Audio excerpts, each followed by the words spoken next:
எல்லாருக்கும் வணக்கம். இன்னைக்கு நம்மளோட வீடியோல இந்த ட்ரிக்கை யூஸ் பண்ணி நீங்க ஹிந்தி கத்துக்கிட்டீங்க படிச்சீங்க அப்படிங்கும்போது ஈஸியா நம்ம நிறைய வாக்கியங்களை கோர்வையா சேர்த்து பேசுற அளவுக்கு நம்ம கத்துக்குவோம். பிகினர்ல இருக்கிற அந்த வார்த்தையில இருந்து அட்வான்ஸ் லெவல் வரைக்கும் எப்படி ஒரு வாக்கியம் டிராவல் பண்ணும் அந்த ஜேர்னியை தான் நம்ம இந்த வீடியோல பார்க்க போறோம். கூடவே நிறைய வாக்கியங்களும் நான் கொடுத்துருப்பேன், அதுவும் நீங்க கத்துக்குவீங்க. மொத்தமா அதுக்கப்புறமா ஏதாவது டிஃப்ரென்ஸ் வாக்கியத்துல டிஃப்ரென்ஸ் இருந்தது, அதாவது வார்த்தைகள் ஏதாவது டிஃப்ரெண்டா இருந்துச்சு அப்படின்னா அதுக்கும் வாக்கியங்கள் சொல்லி உங்களுக்கு எக்ஸ்பிளைன் பண்ணியிருப்பேன். நிறைய வார்த்தைகளும் புது வார்த்தைகளும் நம்ம கத்துக்குவோம். வாக்கியங்கள் நம்ம எப்படி சூப்பரா ஹிந்தி அட்வான்ஸ் லெவல்ல பேசுறது, பிகினர் லெவல்ல எப்படி இருக்கும், இன்டர்மீடியட் லெவல்ல எப்படி இருக்கும் அப்படிங்கறது எல்லாமே பார்ப்போம். வாங்க நம்ம இப்ப வீடியோ ஆரம்பிக்கலாம். கியா ஹுவா, என்ன ஆச்சு. என்ன அப்படின்னு சொல்றதுக்கு கியான்னு சொல்லுவாங்க, அது ஒரு கேள்வி வார்த்தை. ஆச்சு அப்படிங்கறதுக்கு ஹுவா, என்ன ஆச்சு. சாதாரணமா கேட்கும்போது கியா ஹுவா, என்ன ஆச்சு. ஹிந்தி கத்துக்கும் போது முதல்ல சின்ன வாக்கியம் நம்ம கத்துக்குவோம், அதுதான் பேசிக்கா, அதை பார்த்தாச்சு. இப்ப என்ன ஆச்சு அப்படிங்கறதுக்கு யாருக்கு என்ன ஆச்சு, எனக்கு என்ன ஆச்சுன்னு கேட்கணுமா, இல்ல உனக்கு என்ன ஆச்சுன்னு கேட்கணுமா, இல்ல இன்னொரு மூணாவது பர்சனை பார்த்தா அவனுக்கு என்ன ஆச்சு அப்படின்னு கேட்கணுமா அப்படிங்கறத நம்ம டிசைட் பண்ணுவோம் இல்லையா. இப்போ உனக்கு என்ன ஆச்சு அப்படிங்கிற எக்ஸாம்பிள் இங்க கொடுத்துருக்கேன். ஆப்கோ கியா ஹுவா, அவனுக்கு என்ன ஆச்சு அப்படிங்கும்போது உஸ்கா கியா ஹுவா அப்படின்னு கேட்கணும். அவளுக்கு அப்படிங்கறக்கும் உஸ்காங்கிற வார்த்தையை யூஸ் பண்ணுவாங்க. ஸோ நமக்கு இதுல முக்கியமா தெரிஞ்சுக்க வேண்டியது என்ன ஆச்சு, என்ன வேணும், எனக்கு வேணும், இந்த மாதிரி எல்லாம் ஃபர்ஸ்ட் சின்ன சின்ன வாக்கியங்கள் கத்துக்கிட்டதுக்கு அப்புறமா நான், நீ, அவன், அவள், அவனுக்கு, அவளுக்கு இந்த மாதிரியான வார்த்தைகளும் தெரிஞ்சிருக்கும் போது இந்த மாதிரி கொஞ்சம் எக்ஸ்ட்ராவா நம்மளால ஒரு இன்டர்மீடியட் லெவல்ல வாக்கியங்கள் அமைக்கிறதுக்கு முடியும். ஆப்கோ கியா ஹுவா, இந்த இடத்துல உனக்கு என்ன ஆச்சு. பிகினர் லெவல்ல என்ன ஆச்சு அப்படின்னு சும்மா ரொம்ப சிம்பிளா கேட்கறதுக்கு கத்துக்கிட்டோம். அதுக்கு அடுத்தது ஒருத்தவங்களை மென்ஷன் பண்ணி என்ன ஆச்சு அப்படின்னு சொல்லி கேட்கறதுக்கு கத்துக்கிட்டோம். கொஞ்சம் லெவல் செகண்டுக்கு போயாச்சு. இப்போ அட்வான்ஸ்டு லெவல்ல யாரோ என்னமோ பண்ணிட்டு இருக்காங்க, அதை மென்ஷன் பண்ணி, அதாவது ஏதோ ஒரு செயலை செஞ்சுக்கிட்டு இருக்காங்க, அதை மென்ஷன் பண்ணி என்ன ஆச்சு அப்படின்னு கொஞ்சம் சென்டென்ஸை பெருசா பேச வேண்டியது இருக்கு. என்ன ஆச்சுங்கிறது அப்படியே கான்ஸ்டன்டா தான் இருக்கு. யார் என்ன பண்றாங்க, நீயா, நானா, அவனா, சோ அதுக்கான வார்த்தை நமக்கு தெரியணும். இந்த இடத்துல நீ அழுகிறாயா, என்ன ஆச்சு. அப்போ நீக்கு என்ன வார்த்தை போடணுங்கிறது நமக்கு தெரியணும், அதுக்கு தும் அப்படிங்கிற வார்த்தை போடணும். ஓகேவா. இப்ப நீக்கு நமக்கு தெரியும், என்ன ஆச்சுக்கு கியா ஹுவா அதுவும் தெரியும். அழுகிறாயா, அப்ப இது என்ன, ஒரு செயல். இந்த செயலுக்கு நமக்கு தமிழ்ல அழுகை வினைச்சொல். இந்த அழுவதுங்கிறதுக்கு ஹிந்தில ரோனா அப்படின்னு சொல்லுவாங்க, ரோனா. சோ அதனால தும் ரோ ரஹே ஹோ அப்படின்னு சொல்லி கேட்பாங்க. அழுகிறாயாவை எப்படி கேட்பாங்க, ரோ ரஹே ஹோ அப்படின்னு சொல்லி கேட்பாங்க. இதை கேள்வியா கேட்கணும், நீ அழுகிறாயா அப்படின்னு சொல்லி கேள்வியா கேட்கணும். ஸோ அது கேள்வின்னு இண்டிகேட் பண்றதுக்காக முன்னாடி கியா அப்படிங்கிற வார்த்தைய போட்டுட்டாங்க. கியா தும் ரோ ரஹே ஹோ, கியா ஹுவா, நீ அழுகிறாயா, என்ன ஆச்சு. இந்த சென்டென்ஸ்ல நீ அழுகிறாயா, என்ன ஆச்சு அப்படிங்கறத அதே மாதிரிதான் சொல்லி ஆகணும். இத வேற விதத்துல எல்லாம் இந்த சென்டென்ஸ மாத்த முடியாது. அழுகிறதுன்னு தான் நம்ம சொல்ல வேண்டியது இருக்கு. ஆனா இதுல ஒரு சின்ன சேஞ்ச் இருக்கு. என்னன்னு பாத்தீங்கன்னா, முன்னாடி கியா தும் ரோ ரஹி ஹோ அப்படின்னு சொல்லியிருப்பேன், தும்முன்னு சொல்லி ஆட் பண்ணியிருப்பேன். ஏன் அப்படின்னா ஃப்ரெண்ட்ஸ் கிட்ட இல்ல கொஞ்சம் க்ளோஸா இருக்கிறவங்க கிட்ட எல்லாம் நம்ம கேட்கறதுன்னா தும்னு கேட்கலாம். இதே புதுசா பாக்குறவங்க கிட்ட, அதாவது கொஞ்சம் ஓரளவுக்கு பழகினவங்க கிட்ட, மரியாதை கொடுக்க வேண்டியவங்க கிட்ட, பெரியவங்க கிட்ட, இவங்க கிட்ட எல்லாம் நம்ம ஆப் அப்படின்னு தான் சொல்லணும். நீங்க அப்படின்னு மரியாதையோட சொல்றதுதான் நல்லது. சோ அந்த நீங்கன்னு சொல்றதுக்கு ஆப் அப்படிங்கிற வார்த்தையை ஆட் பண்ணும். ஆப்னு ஆரம்பிச்சா ஹே அப்படின்னு தான் முடியும். கியா ஆப் ரோ ரஹி ஹே, அதுதான் மரியாதையோட சொல்றது. ஹே கிடையாது, ஹேன்னு சொல்லுவாங்க. அது நமக்கு கேட்கும் போது ஹேன்னு கேக்குற மாதிரி இருக்கும். கியா தும் ரோ ரஹி ஹோ அப்படின்னா தும் ஆட் பண்ணும்போது தான் கடைசியா ஹோ அப்படின்னு சொல்லி முடியும். இங்க கியா ரோ ரஹி ஹே கியா ஹுவா, நீங்க அழுகிறீங்களா, என்ன ஆச்சு. ஸ்டார்டிங்கும் மரியாதை கொடுத்துட்டோம், கடைசியில எண்டு முடிக்கும் போது மரியாதையோட நம்ம வந்து முடிக்கிறோம். ஹே அப்படின்னு சொல்லி முடிக்கிறோம். இதுவுமே ஒரு அட்வான்ஸ்டான சென்டென்ஸ் தான். ஃபர்ஸ்ட் என்ன ஆச்சுன்னு சிம்பிளா பார்த்தோம். ரெண்டாவது ஒருத்தவங்களை சுட்டி காட்டி என்னாச்சுன்னு கேட்டோம். ஆப்கோ கியா ஹுவா, உங்களுக்கு என்னாச்சு, உனக்கு என்னாச்சுன்னு கேட்டோம். அதுக்கு அடுத்தது அவங்க செய்யற செயலை சொல்லி என்னாச்சுன்னு கேட்டோம். நீங்க அழுகிறீங்களா, என்ன ஆச்சு அப்படின்னு சொல்லி கேட்டோம். இப்போ அதையே கொஞ்சம் டிஃப்ரெண்டா, அழுகிறீங்களா அப்படிங்கறது டைரக்டா எல்லாமே இல்ல, சும்மா ஒரு மாதிரி உட்கார்ந்துட்டு இருக்காங்க, கொஞ்சம் கவலையா இருக்கிற மாதிரி உட்கார்ந்துட்டு இருக்காங்க. அவங்க கிட்ட போய் என்ன ஆச்சு, எல்லாமே ஓகேவா, உங்களுக்கு என்ன ஆச்சு, எல்லாமே ஓகேவா அப்படின்னு கேட்கணும்னு வச்சுக்கோங்களேன். இது அதனுடைய கொஞ்சம் டிஃப்ரெண்டா இருக்கிற மாதிரி இருக்கும். ஆப்கோ கியா ஹுவா, சப் குச் டிக் தக் ஹே கியா. இது வந்து பேச்சு வழக்குல இந்த மாதிரி தான் வந்து கேட்பாங்க. ஆப்கோ கியா ஹுவா, உங்களுக்கு என்ன ஆச்சு. சப் குச், சப் குச் அப்படின்னா எல்லாமே. சப்னா எல்லாம் அப்படிங்கறத மென்ஷன் பண்றதுக்கு தான் எல்லா சப்னு சொல்லி சொல்லுவாங்க. இங்க சப் குச் எல்லாமே, எதுவா இருந்தாலும் எனிதிங், எல்லாமே எனிதிங் அப்படிங்கிற ரெண்டும் சேர்ந்து வர மீனிங் வரும். அதனால சப் குச். டிக் தக் அப்படின்னா ஓகேவா இருக்கா அப்படின்னு கேட்கறதுக்கு தான் டிக் தக் அப்படின்னு சொல்லி கேக்குறாங்க. ஹே கியா, ஓகேவா இருக்கா அப்படிங்கிறது தான் அந்த ஹே கியா அப்படின்னு சொல்லி முடிக்கிறாங்க. சப் குச் டிக் தக் ஹே கியா, எல்லாம் ஓகேவா. ஆப்கோ கியா ஹுவா, உங்களுக்கு என்னாச்சு. சப் குச் டிக் தக் ஹே கியா, எல்லாம் ஓகேவா. இப்ப பார்த்த சென்டென்ஸ் தான் மேல குட்டியா கொடுத்திருக்கிறேன், அதனுடைய வேரியேஷன் தான் இது. இதுக்கும் அதே மீனிங் தான் வரும். ஆப்கோ கியா ஹோகையான்னு இங்க போட்டிருக்கேன், இதுக்கும் அதே மீனிங் தான். உங்களுக்கு என்ன ஆச்சு. இதுக்கு முன்னாடி கியா ஹுவா அப்படின்னு பார்த்தோம். கியா ஹுவாவும் கேட்கலாம், கியா ஹோகையாவும் கேட்கலாம். உங்களுக்கு என்ன ஆச்சு. ஆப்கோ, உங்களுக்கு கியா ஹோகையா, என்ன ஆச்சு. கியா டிக் தக் ஹே ஆப்கே, இங்க இந்த மாதிரி போட்டிருக்கேன். என்ன கியானா இது வந்து கேள்வின்னு இண்டிகேட் பண்றதுக்காக கியா ஃபர்ஸ்ட் போட்டாச்சு. டிக் தக் ஹே ஆப்கே, ஓகேவா இருக்கா உங்களுக்கு அப்படிங்கிற மாதிரி லிட்ரலா மீனிங் வரும். ஸோ ஆக்சுவலி எல்லாமே ஓகேவா உங்களுக்கு அப்படிங்கிற மீனிங் தான் இந்த இடத்துலயும் வரும். அதுக்குதான் இந்த இப்படி ஒரு விதமாவும் வேரியேஷனாவும் நம்ம கேட்கலாம் அப்படிங்கறத கொடுத்துருக்கேன். கியா டிக் தக் ஹே ஆப்கே, உங்களுக்கு ஓகேவா, எல்லாமே கரெக்டா சரியா இருக்கா உங்க சைட்ல அப்படிங்கிற மீனிங். இதுவும் ஸ்டார்டிங்ல உங்களுக்கு என்ன ஆச்சு அப்படிங்கறது தான் கேக்குறோம். அடுத்தது பாத்தீங்கன்னா அழுகிறீங்களா அதெல்லாம் எதுவும் கேட்காம எல்லாம் ஓகேவா அதெல்லாம் இல்லாம நமக்கு அவங்கள பத்தின ஒப்பீனியன் என்ன இருக்கு அப்படிங்கறத சொல்லி ஏதோ வந்து கேக்குற மாதிரி இருக்கும். என்னன்னா உங்களுக்கு என்ன ஆச்சு, எப்பவுமே சந்தோஷமா இருப்பீங்களே, நீங்க எப்பவுமே சந்தோஷமா இருப்பீங்களே, அந்த மாதிரி நம்ம சொல்லணும். அதுக்கு எப்படி சொல்றது ஹிந்தில.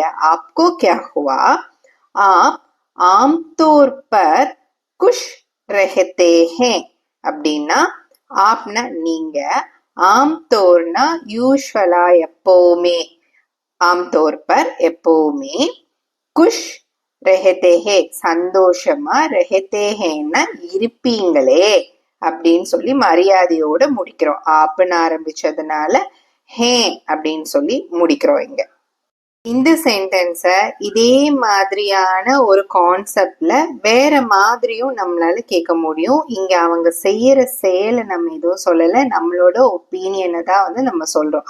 ஸோ வேற மாதிரியும் இந்த சென்டென்ஸை வடிவமைக்கலாம். எப்படின்னு பார்க்கலாம். உங்க மனசுல ஏதோ இருக்கா, ஏதோ ஓடிக்கிட்டு இருக்கா, நீங்க கவலையா இருக்கீங்க போல, இந்த மாதிரி எல்லாம் கேட்கணும் அப்படின்னு வச்சுக்கோங்களேன். இதுவும் அதே கான்செப்ட் தான், ஆனா கொஞ்சம் ஸ்லைட் வேரியேஷன் வந்து இருக்கு. கியா आपके मन में कुछ चल रहा है, आप चिंतित लग रहे हैं. இத ரெண்டா பிரிச்சு நம்ம வந்து பார்க்கலாம். क्या आपके मन में कुछ चल रहा है. क्या आपके, क्याना இது வந்து क्वेश्चन அப்படிங்கறது இண்டிகேஷன், ஸ்டார்டிங் போட்டாச்சு. ஆப்கே மன்மே, ஆப்கேனா என்ன உங்களுடைய, மன்மே மன்மேனா மைண்ட்ல, மன்மேனா மைண்ட்ல, குச் சல் ரஹா ஹே ஏதாவது, குச்னா ஏதாவது, ஓடிக்கிட்டு இருக்கா, சல் ரஹா ஹே ஓடிக்கிட்டு இருக்கா. அவ்வளவுதான், ஃபர்ஸ்ட் பார்ட் முடிஞ்சிருச்சு. அடுத்தது ஆப் சிந்தத் லக் ரஹே ஹே, ஏதோ கவலையா இருக்கீங்க போல, நீங்க கவலையா இருக்கீங்க போல. அதாவது லக் ரஹே ஹே அப்படின்னா ஃபீல் பண்றதுதான், நம்ம உணர்வோம் இல்லையா, அந்த உணர்றதுதான் லக் ரஹே ஹே அப்படின்னு சொல்லுவாங்க. அப்படின்னா நீங்க சிந்தித் கவலையா ஏதோ யோசிச்சுட்டு இருக்கீங்க போல, ஏதோ ஒண்ணு மும்முரமா யோசிச்சுட்டு இருப்பாங்க பாருங்களேன், அததான் சிந்தித் அப்படின்னு சொல்லுவாங்க. चिंतित लग रहे हे, आप चिंतित लग रहे हे. फुल्ला நம்ம பார்த்திடலாம். क्या आपके मन में कुछ चल रहा है, आप चिंतित लग रही है. ரொம்ப டீட்டெயில்டா நம்ம சொன்னோம், மனசுல ஏதோ ஓடிக்கிட்டு இருக்கு போல, ஏதோ யோசிச்சுட்டு இருக்கிற மாதிரி இருக்கு, கவலையா இருக்கிற மாதிரி இருக்குன்னு டீட்டெயில்டா நம்ம பார்த்துட்டோம். இப்போ இந்த வேரியேஷன் உங்களுக்கு ரொம்பவுமே சிம்பிளா தான் இருக்கும். உங்களுக்கு என்ன ஆச்சு, ஆப்கோ கியா ஹுவா, நீங்க வருத்தமா இருக்கீங்க போல, ஆப் பரிஷான் லக் ரஹே ஹே, இருக்கீங்க போலன்னு ஏன் போட்டிருக்கேன் அப்படின்னா ஃபீல் பண்ற மாதிரி இருக்கு, அதாவது நான் நீங்க வருத்தமா இருக்கிற மாதிரி எனக்கு ஃபீல் ஆகுது அப்படிங்கும் போதுதான் அந்த லக் ரஹே ஹே அப்படின்னு சொல்லுவாங்க. ஆப் நீங்க, பரிஷான் அப்படின்னா வருத்தமா இருக்கிறது மாதிரி இருக்கு, லக் ரஹேஹேன்னு போடும்போது இருக்கிற மாதிரி இருக்கு. ஆப் பரிஷான் லக் ரஹேஹே, ரொம்ப சிம்பிளா இருக்கு பாத்தீங்களா. கஷ்டமா இருக்கிறது பார்த்துட்டோம், இப்போ இது ரொம்பவுமே சிம்பிளா இருக்கு. ஆப்கோ கியா ஹுவா, ஆப் பரிஷான் லக் ரஹேஹே, உங்களுக்கு என்னாச்சு, நீங்க வருத்தமா இருக்கீங்க போல. இது வரைக்கும் நம்ம அட்வான்ஸ் லெவல்ல தான் வேரியேஷன்ஸ் பார்த்தோம், ஜென்ரலா இருக்கிற சென்டென்சஸ்க்கு வேரியேஷன்ஸ் பார்த்தோம். இப்போ இந்த பேசிக்லயும் நம்ம ஜென்ரலா தான் இருக்கு, கியா ஹுவா என்ன ஆச்சு அப்படிங்கறத வேற விதங்கள்லயும் நம்மளால கேட்கறதுக்கு முடியும். அது என்ன அப்படிங்கிற லிஸ்ட் தான் இங்க கொடுத்துருக்கேன். கியா ஹோகயா அது நம்ம எக்ஸாம்பிள்ஸ்ல பார்த்தோம். கியா பாத் ஹே அப்படின்னு கேட்கலாம், கியா ஹோ ரஹா ஹே என்ன போய்கிட்டு இருக்கு, என்ன ஆச்சு அப்படிங்கறதும் கேட்கலாம், கியா சல் ரஹா ஹே அதுவும் கேட்கலாம். இங்க நம்ம பிகினர் லெவல்ல இருந்து அட்வான்ஸ் லெவல் வரைக்கும் ஒரு சின்ன என்ன ஆச்சு அப்படிங்கறதுக்கு எப்படியெல்லாம் நம்மளோட ஜேர்னி வந்து போச்சு சென்டென்சஸ் அப்படிங்கறத கொடுத்துருக்குறேன். நீங்க தமிழ்ல சொல்லி பார்த்துட்டு அதுக்கு என்ன அப்படிங்கறத நீங்க ஸ்கிரீனை பார்க்காம சொல்லி நீங்களே வந்து பிராக்டிஸ் பண்றதுக்கு இது உங்களுக்கு ரொம்பவுமே ஹெல்ப்ஃபுல்லா இருக்கும். எக்ஸாம்பிள்ஸ்க்குன்னு யூஸ் பண்ண சென்டென்சஸ்ல இந்த 2 வார்த்தைகளை நீங்க பார்த்திருப்பீங்க, ரெஹதே ஹே, லக் ரஹே ஹே. எதனால இந்த மாதிரி முடிக்கிறோம், இது வந்து முடிவுல வரும், சென்டென்ஸோட முடிவுல தான் ரெஹதே ஹேன்னு சொல்லுவாங்க, லக் ரஹே ஹே அப்படின்னு சொல்லுவாங்க. ரெஹதே ஹே அப்படின்னா அது வந்து ஒரு ரிமைன்ஸ்ல இருக்கு, நாங்க அங்க வாழ்ந்துகிட்டு இருக்கோம், லிவ் இல்லைன்னா ஸ்டே பண்றது, அது அப்படியே இருக்கு, ஒரு பெர்மனண்டான ஹேபிட் இல்ல ஏதாவது ஒரு இது அப்படியே இருக்குது அப்படிங்கும்போது ஒரு பெர்சிஸ்டன்டான கண்டிஷன், அது எப்பவுமே முதல்லயும் அப்படிதான் இருந்துச்சு, இப்பவும் அப்படிதான் இருக்கு, அங்கதான் இருந்துகிட்டு இருக்கு அப்படிங்கும்போது ரெஹதே ஹே அப்படின்னு யூஸ் பண்ணுவோம். நம்மளோட எக்ஸாம்பிள்லயே பாத்தீங்க அப்படின்னா என்ன ஆச்சு உங்களுக்கு, எப்பவுமே சந்தோஷமா இருப்பீங்களே அப்படிங்கும் போதுதான் ஆப்கோ கியா ஹுவா, ஆப் ஆம்தோர் பர் குஷ் ரெஹதே ஹே அப்படின்னு சொன்னோம். ஆப் ஆம்தோர் பர் குஷ் ரெஹதே ஹே, யூஸ்வலா சந்தோஷமா இருப்பீங்களே அப்படிங்கிற இடத்துல. சோ இது வந்து எப்பவுமே இந்த கண்டிஷன் வந்து இருந்துகிட்டு தான் இருந்துச்சு, அதனால ரெஹதே ஹே அப்படின்னு சொல்லியிருக்கோம். லக் ரஹே ஹே அப்படிங்கறத நம்ம யூஸ் பண்ண எக்ஸாம்பிள்லயே 2 இடத்துல வந்திருக்கும். எங்க அப்படிங்கறத நீங்க யோசிச்சு பார்த்துட்டு எதனால அங்க வந்ததுன்னு கெஸ் பண்ணி பாருங்க. சரி, அப்படியே நான் வந்து எதனால அப்படிங்கறதையும் சொல்லிடுறேன், எந்தெந்த இடங்கள்ல வரும் அப்படிங்கறதையும் சொல்றேன். இப்படி இருக்கு போல, இருக்கிற மாதிரி இருக்கு ஃபீலிங், நம்ம என்ன ஃபீல் பண்றோம் இல்ல மத்தவங்க என்ன ஃபீல் பண்றாங்க அப்படிங்கும் போதெல்லாம் இந்த லக் ரஹே ஹே அப்படிங்கிறது வரும். இல்லைன்னா நம்மளோட ஒரு பெர்செப்ஷன், ஏதாவது ஒரு சிச்சுவேஷன் நடந்துட்டு இருக்கு, இப்படி இருக்கும் அப்படின்னு நம்மளா ஒரு ஒப்பீனியன் வந்து நம்ம இருக்கும் பாருங்களேன், அந்த இடத்துலயும் லக் ரஹே ஹே அப்படிங்கிறது வரும். பேசிக்கா நம்ம ஃபீல் பண்றது இல்ல மத்தவங்க ஃபீல் பண்றது, இது எல்லா இடங்கள்லயும் லக் ரஹே ஹே அப்படிங்கிறது வரும். சரி, இப்ப நம்ம எக்ஸாம்பிள்ல எந்த இடத்துல வந்துச்சு அப்படின்னு பாத்தீங்கன்னா, ஏதோ யோசிச்சுக்கிட்டு இருக்கிற மாதிரி இருக்கு அப்படின்னு வரும்போது வந்துச்சு. ஆப் சிந்தித் லக் ரஹே ஹே அப்படின்னு வந்தது. அதே மாதிரி கவலையா இருக்கிற மாதிரி இருக்கு, ஆப் பரிஷான் லக் ரஹே ஹே, அங்கேயும் யூஸ் பண்ணோம். இந்த சென்டென்ஸ்ல பாத்தீங்கன்னா நம்ம என்ன ஃபீல் பண்றோம், நமக்கு என்ன தோணுது அந்த சிச்சுவேஷனை பார்க்கும்போது, அந்த மாதிரியான அர்த்தம் தான் இங்க வரும். இவங்க எல்லாருக்கும் உடம்பு சரியில்லை போல அப்படின்ட்டு வரும்போது அந்த அர்த்தம் வருது. ஏ லோக் பிமார் லக் ரஹே ஹே, இந்த மாதிரியான இடங்கள்ல நம்ம தானே அதை நினைக்கிறோம். அப்படி உண்மையாவே உடம்பு சரியில்லையா இல்லையான்னா கரெக்டா எல்லாம் தெரியாது, நமக்கு அப்படி தோணுது உடம்பு சரியில்லை போல அப்படின்னு சொல்லிட்டு. அதனால ஏ லோக் பிமார் லக் ரஹே ஹே அப்படின்னு சொல்லி சொல்றது. ஏ லோக்னா இவங்க எல்லாரும், லோக்னா எல்லோரும்னு சொல்றதுக்கு லோகுன்னு யூஸ் பண்ணுவாங்க. இதே எல்லாம் அப்படின்னு சொல்றதுக்கு சப் அப்படிங்கிற வார்த்தைய யூஸ் பண்ணுவாங்க. சில நேரங்கள்ல சப்லோக் அப்படின்னு சொல்லி கூட சொல்லுவாங்க. நீங்க எல்லாரும் அப்படிங்கும் போது நிறைய அப்படியே கூட்டமா இருக்கிறாங்கன்னு வச்சுக்கோங்களேன், ரொம்ப கூட்டத்துல இருக்காங்க, மேடையில நின்று பேசுறாங்க அப்படிங்கும் போது சப்லோக் அப்படின்னு சொல்லி சொல்லுவாங்க. ஆனா இந்த இடத்துல லோகுன்னு சொல்லும் போது எல்லோரும், பீப்புள்ஸ மென்ஷன் பண்றதுக்கு, மனிதர்களை எல்லோரும்னு மென்ஷன் பண்றதுக்கு தான் லோக் அப்படிங்கிற வார்த்தையை யூஸ் பண்ணுவாங்க. ஏ லோக் இவங்க எல்லோருக்கும், பிமார், பிமார்னா உடம்பு சரியில்லாம இருக்கிறது தான் பிமார் அப்படின்னு சொல்லுவாங்க. பிமார் லக் ரஹே ஹே, உடம்பு சரியில்லை போல அப்படின்னு சொல்றதுக்கு லக் ரஹே ஹே. நம்மளும் இந்த மாதிரியான ஒரு சென்டென்ஸ்ல தான் லக் ரஹே ஹே அப்படிங்கறத யூஸ் பண்ணும். ஆப் பரிஷான் லக் ரஹே ஹே, நீங்க கவலையா இருக்கிறீங்க போல அப்படிங்கும் போது ஆப் சிந்தித் லக் ரஹே ஹே, நீங்க ஏதோ ரொம்ப மும்முரமா யோசிக்கிற மாதிரி இருக்கு, ஏதோ வரி பண்ணிக்கிட்டு யோசிக்கிற மாதிரி இருக்கு அப்படின்ட்டு இந்த இடத்துல போல நம்மளுடைய ஒரு ஒப்பீனியனை வந்து வைக்கிறோம் அந்த சிச்சுவேஷன்ல. அவங்க சும்மா கூட யோசிச்சுட்டு இருந்திருக்கலாம், ஆனா நமக்கு அப்படி வந்து தெரிஞ்சிருக்குது போல அப்படின்னு சொல்லிட்டு.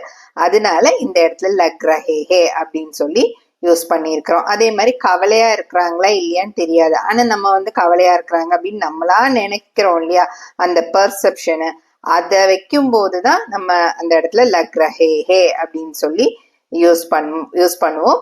அதே மாதிரி போல இருக்கிற மாதிரி இருக்கே அப்படிங்கிற மாதிரி எல்லாம் இருக்கும்போது லக் ரஹே ஹே. ஓகே, இதுவே வந்து நம்ம ஏதாவது ஒண்ணு ஃபீல் பண்றோம், அந்த ஃபீலிங்க வந்து சொல்றோம் அப்படிங்கும் போதும் லக் ரஹே ஹே யூஸ் பண்ணுவோம்.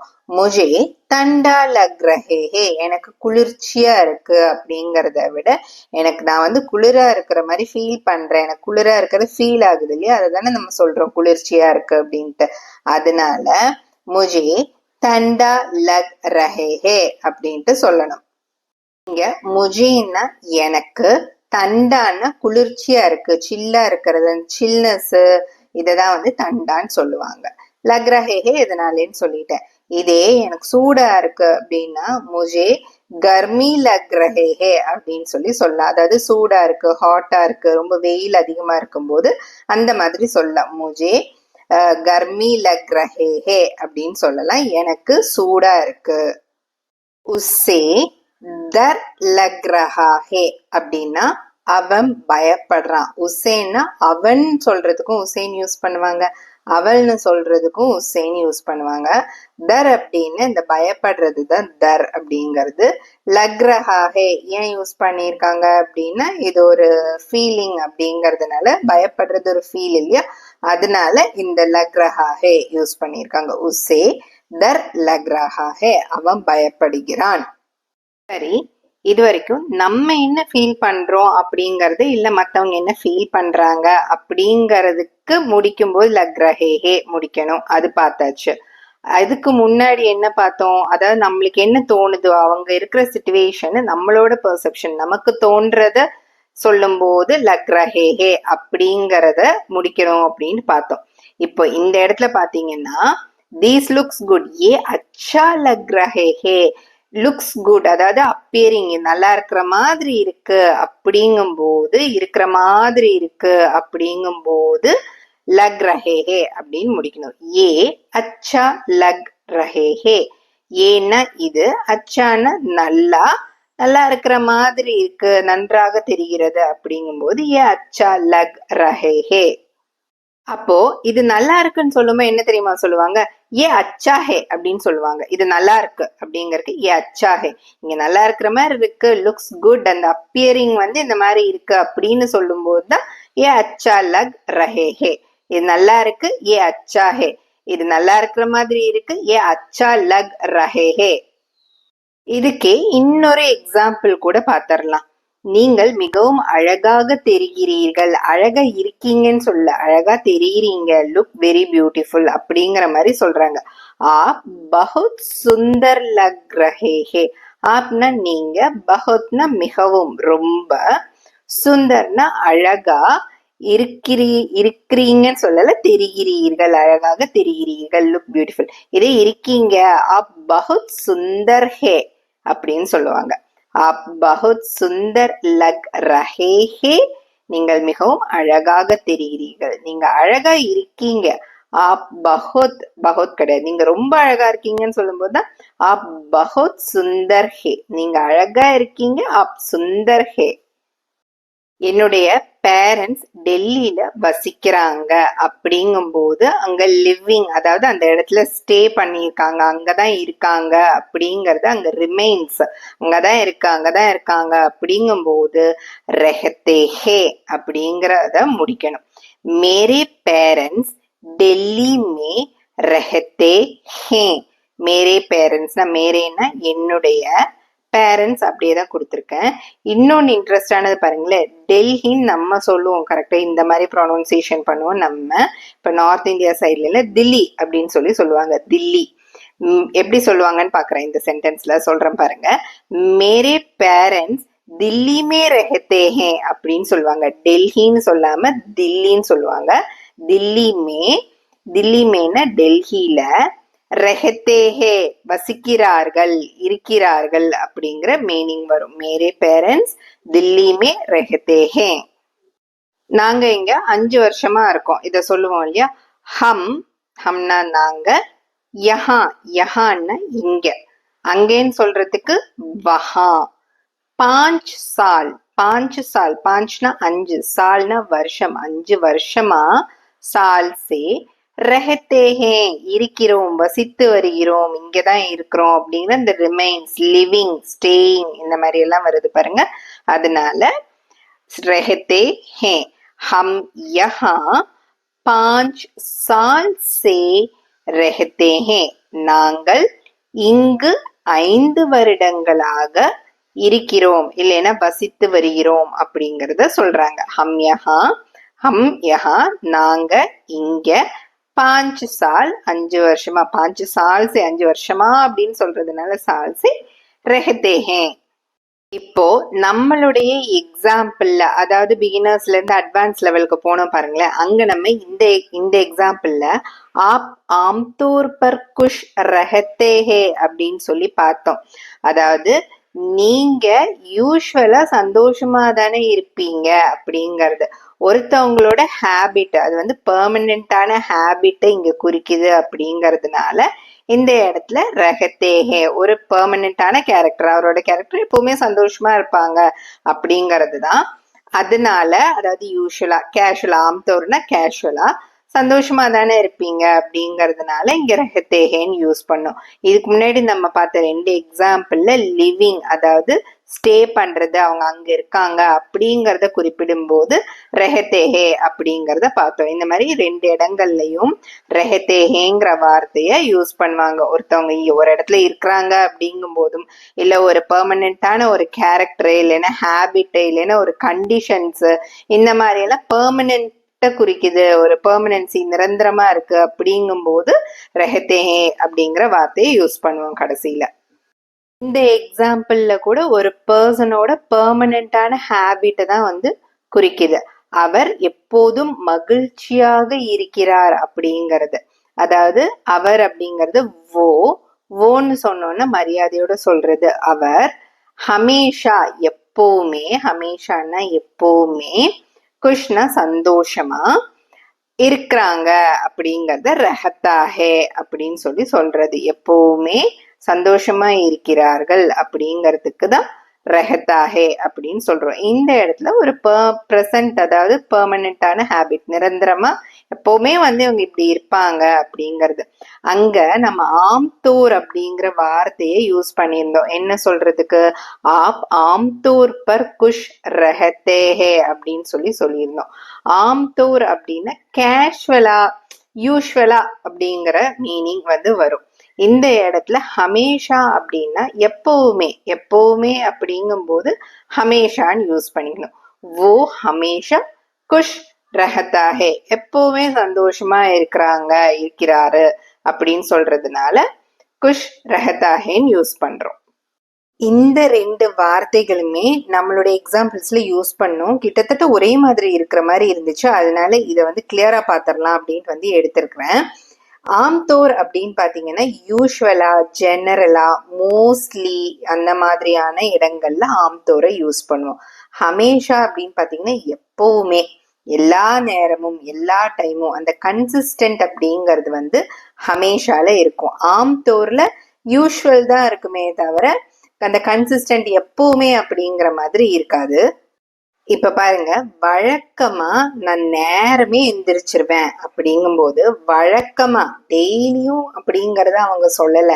எல்லா டைமும் எப்பவுமே ஃபாரெவர் கன்சிஸ்டன்டா நான் எந்திரிப்பேன், டெய்லி எந்திரிப்பேன் அப்படி கிடையாது. வழக்கமா நான் அதிகாலையில எந்திரிப்பேன், நடுவுல 1-2 நாள் கூட இல்லாம இருக்கலாம் அப்படிங்கிற மீனிங் தான் வரும். அதனால யூஸ்வலின்னு வர்ற இடங்கள்ல ஆம்தோர் அப்படிங்கிற வார்த்தையை நம்ம யூஸ் பண்ணலாம். இந்த இடத்துல आमतौर पर मैं शुभ जल्दी उठता हूँ. आमतौर पर ना யூஸ்வலி, வழக்கமாக, மே நான், ஷுப்னா அதிகாலையில், அதிகாலை நேரத்துல, ஜல்தி உத்தாகும் சீக்கிரமா எழுந்திரிச்சிருவேன், நேரத்திலே எந்திரிச்சிருவேன் அப்படிங்கிறது தான் ஜல்தி உத்தாகும் அப்படின்னு சொல்றாங்க.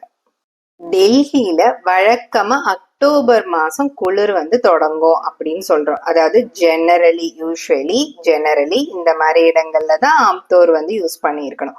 தில்லி மே அப்படின்னு சொல்லலாம் ஹிந்தியில.